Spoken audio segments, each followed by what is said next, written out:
अस्सलामुअलैकुम। इल्लामा Iqbal open university के physics 1 के प्रोग्राम में मैं हूं आपका होस्ट मोहम्मद उस्मान मलिक। जैसा कि पिछले प्रोग्राम में हमने देखा कि न्यूटन्स लॉ ऑफ मोशंस के बारे में हमने पढ़ा, उससे पहले हमने इक्वेशंस ऑफ मोशन के बारे में भी पढ़ा। तो आज हम के प्रोग्राम में हम देखेंगे कि हम न्यूटन्स लॉ ऑफ मोशन और इक्वेशन ऑफ मोशन को किस तरह अप्लाई करेंगे मुख्तलिफ एग्जाम्पल्स के थ्रू में। तो उसके लिए सबसे पहले हमें पता होना चाहिए कि फ्री बॉडी डायग्राम क्या है। उसके लिए हम एक एग्जाम्पल की तरफ देखते हैं, एक फिगर की तरफ जाते हैं। आइए, इस स्लाइड के अंदर आप देख सकते हैं कि एक बास्केटबॉल प्लेयर है, वो जंप कर रहा है। उस केस के लिए फ्री बॉडी डायग्राम बनाई गई है जो कि इस डायग्राम से शो हो रहा है, जिसमें जो फोर्सेस लग रही हैं एक बास्केटबॉल प्लेयर पे जो जंप कर रहा है उस पर सिर्फ उसका वेट एक्ट कर रहा है, उसके ऊपर और कोई फोर्स नहीं लग रही, यानी कि वो फ्री फॉल कर रहा है, सिंपल उसके ऊपर वेट एक डाउनवर्ड कर रहा है। उस केस में अगर हम दूसरा फुटबॉलर देखें जो उसके साथ खड़ा है, जो ब्लू शर्ट के अंदर मौजूद है, उस पर क्योंकि वो ग्राउंड के ऊपर मौजूद है तो उसके ऊपर दो फोर्सेस लग रही हैं। एक ग्राउंड की नॉर्मल फोर्स अपवर्ड डायरेक्शन में लग रही है और एक वेट ऑफ द बॉडी, यानी उस प्लेयर का जो वेट है वो डाउनवर्ड एक्ट कर रहा है। ये फ्री बॉडी डायग्राम को रिप्रेजेंट कर रही है दोनों प्लेयर्स के लिए। फ्री बॉडी डायग्राम असल में होती क्या है कि हमने किसी भी बॉडी पे कौन सी फोर्सेस एक्ट कर रही, तो उसको हम फ्री बॉडी डायग्राम कहते हैं। यानी उसके आसपास सराउंडिंग्स में जो भी फोर्सेस मौजूद हैं हमने उन्हें निगलेक्ट करना पड़ता है। सिर्फ उस बॉडी पे जो फोर्सेस एक्ट कर रही होती है हमें उन्हें कंसिडर करना पड़ता है। जैसा कि प्लेयर 1 पे जो जंप कर रहा है उस पर सिर्फ वेट एक्ट कर रहा है और प्लेयर 2 है जो उस पर एक नॉर्मल फोर्स एक्ट कर रही है, उसी तरह एक वेट एक्ट कर रहा है जो डाउनवर्ड डायरेक्शन में। इन दोनों प्लेयर्स पे उसके अलावा और कोई फोर्स एक्ट नहीं कर रही। एक और एग्जांपल देखते हैं। इस एग्जांपल में देखें, एक स्विमर है जो तैर रहा है पानी समंदर के अंदर। इसके ऊपर अब कौन कौन सी फोर्सेस लग रही हैं, जैसा कि इसमें डिफाइन किया गया, एक वेट एक्ट कर रहा है, जो वेट ऑफ द बॉडी है वो डाउनवर्ड एक्ट कर रहा है, और एफ बायोंसी फोर्स लग रही है जो कि उस बॉडी पे लगती है जब पानी के अंदर हो। यानी वेट ऑफ द बॉडी, जब हम किसी भी मास को पानी के अंदर डालें तो पानी उसको पुश अप करता है, तो ये फोर्स अपवर्ड डायरेक्शन में होती है, किसी भी बॉडी पे लगती है अगर वो पानी के अंदर मौजूद हो। इसी तरह एक फोर्स है एफ थ्रस्ट जो कि फॉरवर्ड डायरेक्शन में लग रही है, कि जब स्विमर तैरता है पानी के अंदर तो अपने आप को पुश करता है आगे की तरफ, तो ये एक फोर्स एफ थ्रस्ट स्विमर पे लग रही है। इसी तरह एक फोर्स एफ ड्रैग लग रही है जो कि एक तरह से रेजिस्टिव फोर्स है।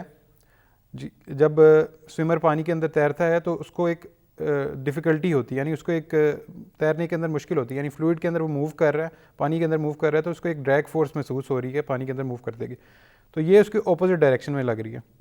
तो इस स्विमर पे 4 फोर्सेस लग रही हैं, यानी एक वेट डाउनवर्ड एक्ट कर रहा है, एक एफ अपवर्ड फोर्स लग रही है उसके, और एक जो वो खुद फोर्स लगा रहा है, किक कर रहा है कि अपने आप को आगे मूव करने के लिए। उसी तरह एक ड्रैग फोर्स लग रही है जो कि बैकवर्ड डायरेक्शन में। तो ये एक फ्री बॉडी डायग्राम को शो कर रही है, ये हमारी पूरी डायग्राम, कि एक ख़ास बॉडी पे कौन कौन सी फोर्सेस एक्ट कर रही हैं, ताकि हम उनको रिजॉल्व कर सकें, उनके कंपोनेंट्स यानी उनका मुख्तलिफ मोशंस को डिटरमिन कर सकें। इसलिए किसी भी प्रॉब्लम को सोल्व करने के लिए ज़रूरी है कि हमें फ्री बॉडी डायग्राम हम एक अच्छी तरह बना सकें। अभी हमने देखा कि फ्री बॉडी डायग्राम को हम किस तरह रिप्रेजेंट करते हैं। अब हम एक एग्जांपल की तरफ जाते हैं जिसके अंदर हम देखेंगे कि फ्री बॉडी डायग्राम पे हम किस तरह अप्लाई करेंगे और फोर्सेस के कंपोनेंट्स हम उसमें डिवाइड करके किस तरह अपनी रिक्वायर्ड चीज़ को निकाल सकते हैं। आइए हम स्लाइड पे जाते हैं। इस एग्जांपल में आप देख सकते हैं, a car of mass m is on an icy driveway incline at angle theta as in figure. इसमें एक कार मूव कर रही है जो एक इंक्लाइन प्लेन के अंदर मौजूद है, जो कि एंगल थीटा के साथ रिप्रेजेंट किया गया है इंक्लाइन प्लेन को, और एक कार उसके ऊपर स्लाइड कर रही है, स्लाइड डाउनवर्ड्स कर रही है। अब हमने इसमें कुछ चीज़ें डिटरमिन कर रही हैं। नेक्स्ट स्लाइड पे देखते हैं। पहली चीज़ जो हमने निकालनी है, find the acceleration of the car assuming the drive way's frictionless, यानी कि सरफेस जो है जिस पे कार मूव कर रही है वो फ्रिक्शनलेस है, तो उस केस में हमें एक्सेलेरेशन निकालनी है। अब इस केस में हमारे पास ये फ्री बॉडी डायग्राम मौजूद है जिसमें बॉडी पे जो कार पे कौन कौन सी फोर्सेस एक्ट कर रही हैं। एक फोर्स जो नॉर्मल फोर्स है जो एक्ट कर रही है, जो एन से रिप्रेजेंटेड है, अपवर्ड डायरेक्शन में कर रही है, यानी ये जो हमारे पास इंक्लाइन प्लेन मौजूद है उसके बिल्कुल परपेंडिकुलर एक नॉर्मल फोर्स एक्ट कर रही है। इसी तरह वेट ऑफ द बॉडी है वो हमेशा डाउनवर्ड एक्ट करता है towards the centre of the earth, वो रिप्रेजेंट किया गया है एफ जी से, जो कि एम जी है, is equal to M G weight of the body होता है। अब हमने वेट ऑफ द बॉडी को दो उसके कंपोनेंट्स में डिवाइड किया, जो कि एक एम जी साइन थीटा से रिप्रेजेंटेड है और दूसरा एम जी कॉस थीटा से। अगर हम इसको डिफरेंटली थोड़ा सा एलेबरेट करें फिगर को,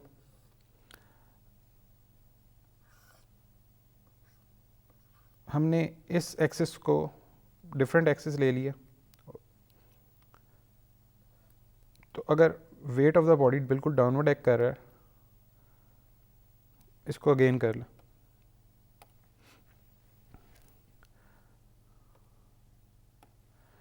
अब अगर हम फिगर को दोबारा थोड़ा सा एलेबरेट करें, ये एंगल थीटा है, नॉर्मल फोर्स अपवर्ड एक्ट कर रही है, wait of the body exactly downward act कर रहा है, जो कि एम जी से रिप्रेजेंटेड है। अब हम इसके कंपोनेंट्स अगर बनाना चाहें तो हम परपेंडिकुलर ड्रॉ करेंगे, एक परपेंडिकुलर लाइन उस सरफेस के जो कि जिस सरफेस पे बॉडी मूव कर रही है, और ये जो एंगल है ये हमें रिप्रेजेंट करेगा थीटा से। तो इसके ये दो कंपोनेंट्स बन जाएंगे, ये जो M G force downward act कर रही है जिसे एफ जी से रिप्रेजेंट किया गया, ये एम जी कॉस थीटा है और ये वाली एम जी साइन थीटा। अब ये एंगल थीटा कैसे आता है? अब ये एंगल जैसे कि हमें गिवन है थीटा है, तो ये वाला एंगल क्या होगा, ये 90 माइनस थीटा होगा, क्योंकि ये एंगल जो है राइट एंगल ट्राइंगल है, तो ये 90 डिग्री से, तो ये हमारा एंगल 90 माइनस थीटा हो जाएगा। तो इस केस में ये वाला एंगल है जो कि टोटल एंगल हमारे पास ये 90 ही मौजूद है, क्योंकि हमने परपेंडिकुलर ड्रॉ किया था सरफेस के, तो वो एंगल हमारे पास अगेन थीटा आ जाता है। तो ये एंगल जो इस फ्री बॉडी डायग्राम में मौजूद है थीटा, इसके बारे में आपको बता सकते हैं कि थीटा किस तरह निकला। तो अब इस केस में देखें हमारे पास दो जो निकल आए हैं कंपोनेंट्स, एम जी साइन थीटा और एम जी कॉस थीटा, जो कि वेट के दो कंपोनेंट्स हैं। अब इस पे हम इक्विलिब्रियम की कंडीशन या हम सेकंड इक्वेशन ऑफ मोशन को अगर अप्लाई करें, जो कि हमें मौजूद है कि अगर हम इसमें देखें summation of F X is equal to M ji sine theta is equal to M A X, जैसा कि हमने Newton second law of motion पढ़ा था कि sum of all the forces is equal to M A. अब हमने जो पहली इसमें पहला Newton second law of motion apply किया वो सिर्फ हॉरिजॉन्टल डायरेक्शन में, यानी एक्स एक्सिस की डायरेक्शन में अप्लाई किया इस पर, यानी अगर हम एक्स एक्सिस हमने ये लिया हुआ तो ये हमारा उसके लिए इक्वेशन है। यानी अब इसमें अगर हम देखेंगे मोशन ऑफ द जो कार होगा वो डाउनवर्ड की डायरेक्शन में है, तो एक्सेलेरेशन इस डायरेक्शन में हमारे पास मौजूद है। तो हमारे पास क्या फोर्स एक्ट कर रही है, हमारे पास उस पर जो कंपोनेंट डाउनवर्ड एक्ट कर रहा है वो हमारे पास सिर्फ एम जी साइन थीटा है। तो हम इसको इसलिए हमने sum of F X is equal to M A X, तो हमारे पास फोर्स डाउनवर्ड कौन सी एक्ट कर रही है, वो कंपोनेंट है m ji sine theta is equal to M a of x. तो हमारे पास यहाँ से ए एक्स का कंपोनेंट निकल सकता है कि वो क्या है, वो आ जाता है हमारे पास A X is equal to G sine theta, क्योंकि मास दोनों साइडों पे कॉमन है तो कैंसिल आउट हो जाएगा। इसी तरह अगर हम वाई डायरेक्शन में देखें, वाई डायरेक्शन में कौन सी फोर्सेस लग रही हैं, क्योंकि कोई मोशन वाई डायरेक्शन के अंदर मौजूद नहीं है, सिर्फ एक्स डायरेक्शन के अंदर मौजूद है, तो हमारे पास इस केस में हमने ये इक्वेशन लिखी जो कि वर्टिकल डायरेक्शन में हमें शो कर रहा है मोशन को। अब वाई डायरेक्शन में कोई एक्सेलेरेशन मौजूद नहीं है, तो ये हमारे पास इसलिए ज़ीरो आ रहा है, यानी हम sum of all the forces in Y direction is equal to M A Y. तो हमारे पास कोई एक्सेलेरेशन वाई डायरेक्शन में नहीं है, तो ये कंपोनेंट ज़ीरो हो जाता है और sum of all the forces Y direction में ज़ीरो होनी चाहिए। अब कौन कौन सी फोर्सेज एक्ट कर रही हैं, एन जो है नॉर्मल फोर्स अपवर्ड डायरेक्शन में एक्ट कर रही है, N minus M ji cos theta is equal to zero, यानी N should be is equal to M ji cos theta. तो ये दो इक्वेशन से हम मालूम कर सकते हैं कि हमारे पास एक्सेलेरेशन ऑफ द कार क्या होगी जब वो गाड़ी डाउनवर्ड मूव कर रही होगी। इसी एग्जाम्पल का पार्ट बी देखते हैं नेक्स्ट स्लाइड के अंदर। अब इस सेकंड पार्ट में हमसे पूछ रहा है, suppose that the car is released from the rest at the top of the incline and the distance from the car's front bumper to the bottom of the incline is d. How long does it take the front bumper to reach the bottom of the hill and what is the car speed as it arrives there? अब इसमें इसने हमसे दो चीज़ें पूछी हैं कि हम गाड़ी को जब स्लाइड डाउन कर रही है, अगर वो डिस्टेंस डी ट्रैवल करती है एक ख़ास पॉइंट से, जब top of the incline plane वो मौजूद हो, अगर हम कह लें कि ये पॉइंट से इस पॉइंट तक अगर वो मूव करती है गाड़ी और इस डिस्टेंस को उसने डी कह दिया, तो कितना टाइम लगेगा गाड़ी को स्टार्ट पॉइंट से एंड पॉइंट तक पहुंचने में? First thing. उसके बाद सेकंड पार्ट वो पूछ रहा है कि अगर गाड़ी की जो स्पीड होगी जब वो इस पॉइंट पे पहुंच जाएगी तो वी एफ फाइनल वेलोसिटी गाड़ी की क्या होगी। एक हमसे टाइम पूछा गया कि टाइम क्या होगा और दूसरा कि फाइनल वेलोसिटी क्या होगी। इसके लिए हमने जैसे कि सेकंड इक्वेशन ऑफ मोशन पहले पढ़ चुके हैं जो कि ये गिवन है, x F is equal to x i plus v x i t plus half a x t square. X f represent कर रहा है हमारे पास फाइनल पोजीशन को, एक्स आई रिप्रेजेंट कर रहा है इनिशियल पोजीशन को, वी एक्स आई हमारे पास इनिशियल वेलोसिटी या टी टाइम है जितना टाइम लगेगा, और ए एक्स जो है एक्सेलेरेशन ऑफ द कार। जैसा कि हम स्टार्ट पॉइंट पे मौजूद हैं इस पॉइंट पे, तो इस पॉइंट को हम लेते हैं x i is equal to 0 और एक्स एफ को हम इज इक्वल टू डी ले लेते हैं जो फाइनल पॉइंट मौजूद है जहाँ तक गाड़ी ने पहुँचना है। तो हमें गिवन है कि मतलब हम इस स्टार्टिंग और इनिशियल और फाइनल पॉइंट हमें गिवन है, इस वजह से हमारे पास एक्स आई 0 हो जाएगा, एक्स एफ डी हो जाएगा। इनिशियल वेलोसिटी भी हमारे पास 0 है क्योंकि हमने गाड़ी को पुश नहीं दिया, कोई फोर्स नहीं लगाई, वो सिंपली स्लाइड डाउन कर रही है। तो अगर इन सारी वैल्यूज़ को अगर हम सेकंड इक्वेशन ऑफ मोशन में डालें जो कि गिवन है x F is equal to x I पे, तो हमारे पास ये टर्म भी 0 हो जाती है। तो अगर हम इसको लिखना चाहें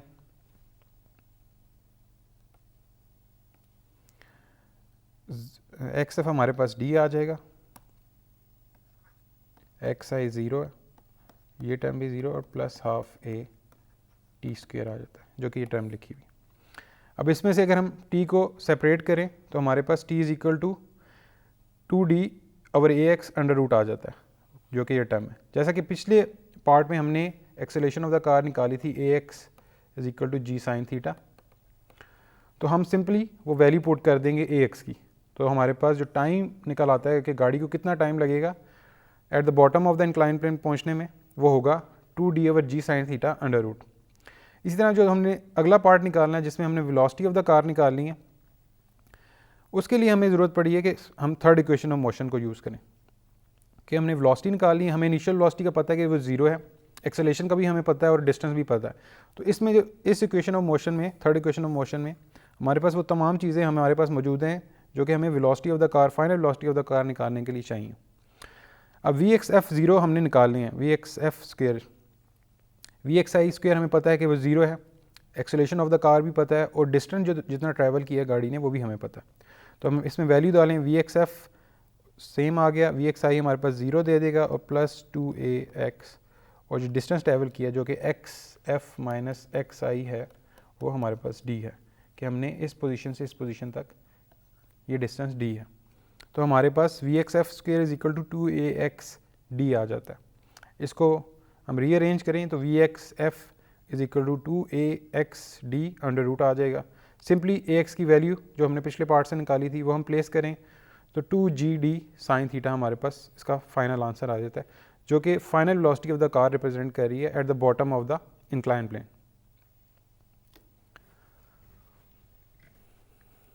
जैसा कि हमने अभी एग्जाम्पल में देखा कि अगर कोई गाड़ी किसी इंक्लाइन प्लेन पे स्लाइड डाउन कर रही हो तो वो उसकी हम एक्सेलेरेशन, उसकी वेलोसिटी और कितना टाइम उस गाड़ी को लगे कि वो नीचे पहुंच सके वो हम मालूम कर सकते हैं।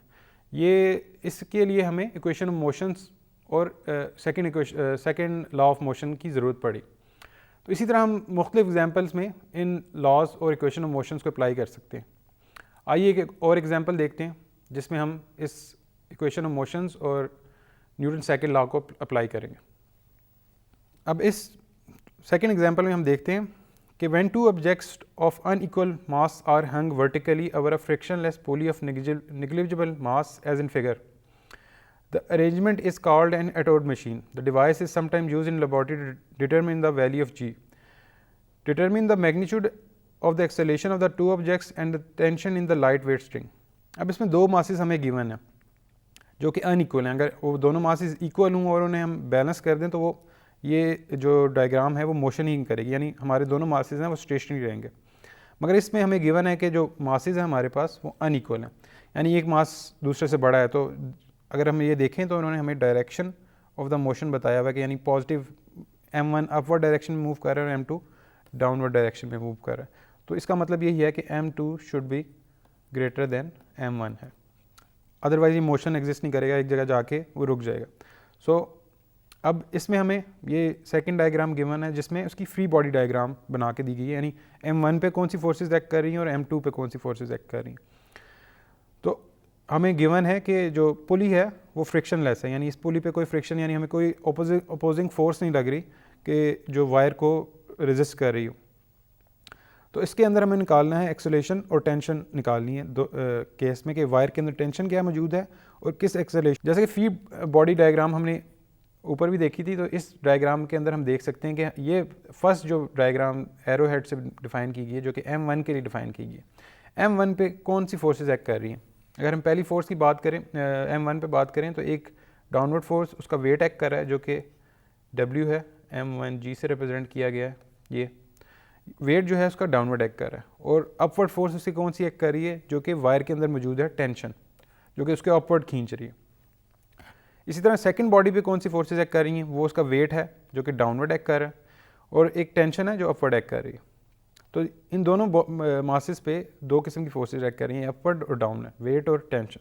सेकंड लॉ ऑफ मोशन लगाते हैं जो कि रिप्रेजेंट होता है sum of all the forces is equal to ma। अब क्योंकि हमारा मोशन सिर्फ वर्टिकल डायरेक्शन के अंदर है, यानी हम वाई एक्सिस के अंदर मूव कर रहे हैं, सिर्फ जो हमारे मासेस हैं m1 और m2 उनकी कोई मोशन एक्स डायरेक्शन के अंदर ही है, यानी एक्स एक्सिस पे हम ये नहीं कह सकते कि हमारा मास इस डायरेक्शन में मूव कर रहा है, वो सिर्फ अपवर्ड और डाउनवर्ड मूव कर सकता है क्योंकि वो पुली के साथ अटैच्ड है। तो हम अगर मास 1 पे अप्लाई करें वर्टिकल डायरेक्शन में सेकंड लॉ ऑफ मोशन, तो हमें इस तरह रिप्रेजेंट होता है summation of f y is equal to t minus m1g is equal to m1ay। जैसा कि हम लिख सकते हैं summation of f y is equal to m1a of y। तो अब कौन सी फोर्सेज एक्ट कर रही हैं, क्योंकि हमारा जो मास 1 है वो अपवर्ड डायरेक्शन में जा रहा है, तो इसका मतलब है कि हमारे जो अपवर्ड डायरेक्शन की फोर्स है वो ग्रेटर है, यानी कि टी जो टेंशन है T minus mg, T greater है मास से, अदरवाइज वो बैलेंस अगर दोनों फोर्सेस इक्वल हों तो बैलेंस कर जाना चाहिए, यानी कि कोई भी वर्टिकल डायरेक्शन में मोशन होनी नहीं चाहिए। क्योंकि ये अनबैलेंस फोर्सेस हैं तो इसका मतलब है कि एक फोर्स ज़्यादा है दूसरी से, तो अपवर्ड डायरेक्शन में जो फोर्स ज़्यादा है उस डायरेक्शन में मास मूव कर रहा है, सो हम टी को पहले लिखेंगे t minus m1g is equal to m1ay। ये पहले मास के लिए हमने सेकंड लॉ को अप्लाई किया। इसी तरह अगर हम सेकंड मास के लिए अप्लाई करें, इस केस के अंदर हमने m2g माइनस टी लिखा है क्योंकि मोशन डाउनवर्ड हो रहा है, यानी मास 2 डाउनवर्ड मूव कर रहा है, उसका वेट ज़्यादा है टेंशन से, तो m2g शुड बी, इसलिए हमने m2g को वेट को उसको पहले लिखा है minus t is equal to m2ay। दोनों मासेस पे हमने सेकंड लॉ ऑफ मोशन लगा दिया। अब क्योंकि टेंशन एक ही है, मतलब जो स्ट्रिंग है एक ही स्ट्रिंग से दोनों मासेस अटैच हैं, तो उनकी दोनों जो टेंशन है इक्वल होगी, दोनों मासेस पे टेंशन अप्लाई हो रही है अपवर्ड वो सेम है। अब इन दो इक्वेशन से हम एक्सेलरेशन और टेंशन को निकाल सकते हैं। अगर हम देखें जैसा कि ये दो इक्वेशनें हमारे पास हैं, अगर हम दोनों को ऐड करें, लेफ्ट हैंड साइड और राइट साइड को ऐड करें, तो हमारे पास क्या आएगा, राइट हैंड साइड से हमारे पास आ जाएगा m1 plus m2 of ay, और राइट हैंड साइड से हमारे पास आ जाएगा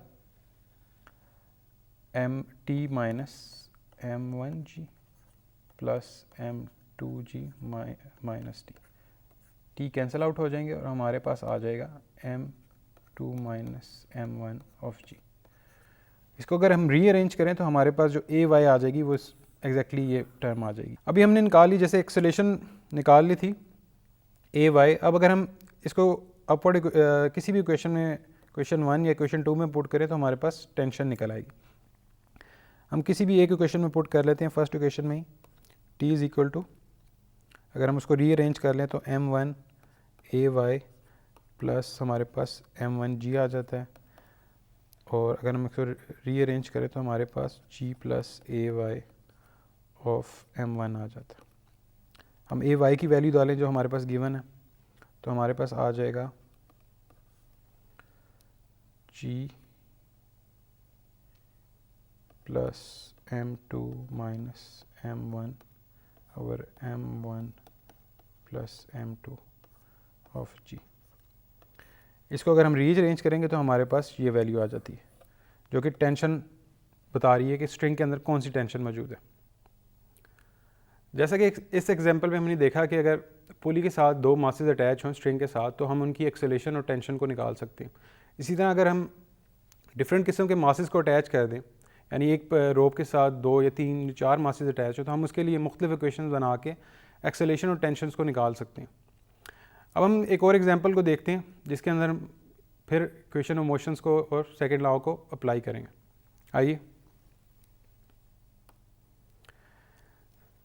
two block of masses m1 and m2 are given with mass m1 is greater than m2 are placed in contact with each other on a frictional horizontal surface as in figure. A constant force F is applied to m1 as shown.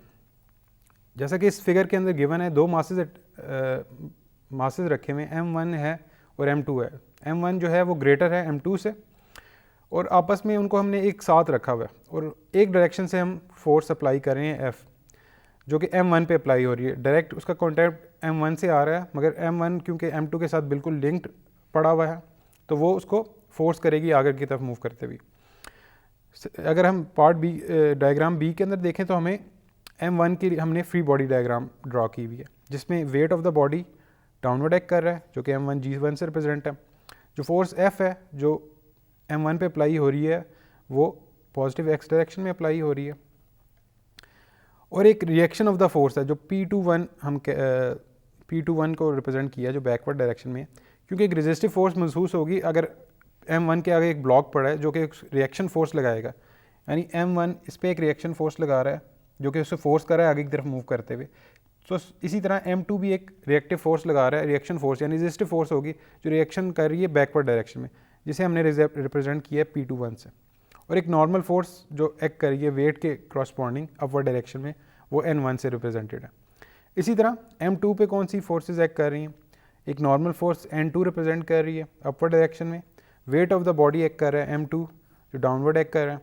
इसी तरह जो reaction force है m1 का link होने की वजह से वो फॉरवर्ड डायरेक्शन में लग रही है, P12 से रिप्रेजेंटेड है वो। अब इसमें देखते हैं कि हमें क्या मालूम करें। नेक्स्ट स्लाइड में हम जाते हैं। Find the magnitude of the acceleration of the system. हमने इस पूरे सिस्टम का एक्सेलेरेशन निकालनी है कि उसकी एक्सेलेरेशन क्या होगी। जैसा कि force second law of motion हमें पता है, summation of F is equal to m है। तो क्योंकि बॉडी लिंक्ड है, तो हम जैसा कि हमने एग्जांपल्स में भी देख चुके हैं कि हम फोर्स अप्लाई कर रहे हैं तो हमें टोटल मास लेना है, क्योंकि वो लिंक्ड हैं एग्जैक्टली एक साथ, तो वो जो फोर्स होगी वो एक्सेलेरेशन, दोनों मासेस एक ही एक्सेलेरेशन से मूव करेंगे, तो हमें सिर्फ सम ऑफ द मासेस को ऐड करना पड़ेगा। तो हमें यही लिखा sum of Fx in the direction of, ये फोर्स F लग रही है, तमाम फोर्सेज जो उस पर लग रही हैं m1 प्लस m2 पे। तो मास, टोटल मास क्या है, दोनों मासेस का सम ले लिया हमने m1 प्लस m2, और ax जो है वो एक्सेलेरेशन, किस एक्सेलेरेशन से दोनों जो पूरा सिस्टम है m1 प्लस m2 का, ये किस एक्सेलेरेशन से मूव करेगा, तो ये रिप्रेजेंट कर रहे हैं हमें। तो हम एक्सेलेरेशन कैसे निकालेंगे? सिंपली रीअरेंज करें ax और f over m1 plus m2, तो ये हमें एक्सेलेरेशन दे देता है कि इस सिस्टम की एक्सेलेरेशन क्या होगी जब ये फॉरवर्ड मूव करेगा। ये इसका फर्स्ट पार्ट था। अब नेक्स्ट पार्ट में देखते हैं कि उसमें हमें क्या मालूम करना है। नेक्स्ट पार्ट में determine the magnitude of the contact force between the two blocks, यानी हमने जो कॉन्टैक्ट फोर्स है जो बीच में दोनों मासेस के लग रही है, जो कि P12 से रिप्रेजेंटेड है, या हम उसे कह सकते हैं P21 से भी रिप्रेजेंटेड है, उसकी वैल्यू हमने निकाली। अब हमने इसमें अप्लाई किया, apply Newton law second law to m2, यानी हमने सिर्फ m2 पे न्यूटन सेकेंड लॉ को अप्लाई किया कि उस पर क्या लग रही है। अब sum of all the forces in x direction, कौन सी फोर्सेस लग रही हैं, जो हमें फ्री बॉडी डायग्राम अगर हम देखें मास m2 के लिए, तो उस पर x डायरेक्शन में सिर्फ P12 फोर्स एक्ट कर रही है, जो कि P12 है, और मास ऑफ द हमने उस बॉडी का ले लिया m2 और ax जिस एक्सेलरेशन से m2 मूव कर रहा है। तो हमने p12 is equal to m2 ax और ax की वैल्यू हमने डाली। ax की वैल्यू हमने पिछले पार्ट में निकाली थी जो कि थी f over m1 plus m2 थी, यानी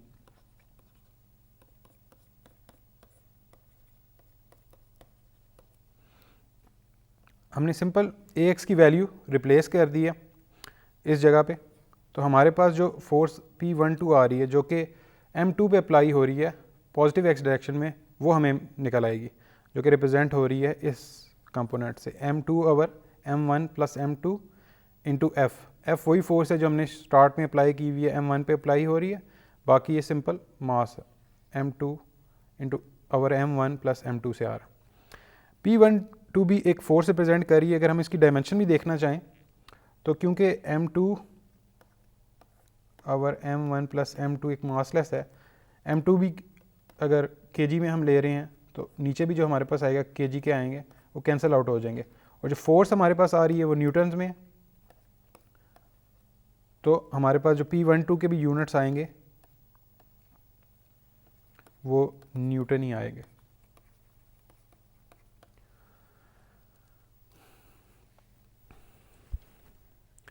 जैसा कि हमने अभी मुख्तलिफ एग्जाम्पलों के अंदर देखा कि Newton second law of motion को हम किस तरह अप्लाई करेंगे, और उससे हम मुख्तलिफ components acceleration of the body निकाल सकते हैं और डिस्टेंस कितना बॉडी ने ट्रैवल किया है, मुख्तलिफ चीज़ों को हम इक्वेशन ऑफ मोशन के थ्रू अप्लाई करके निकाल सकते हैं। उम्मीद करता हूँ कि आज का लेक्चर्स आपको अच्छी तरह से समझ आ गया होगा। किसी और दिन एक और प्रोग्राम के साथ हाजिर हूँगा। अल्लाह हाफ़िज़।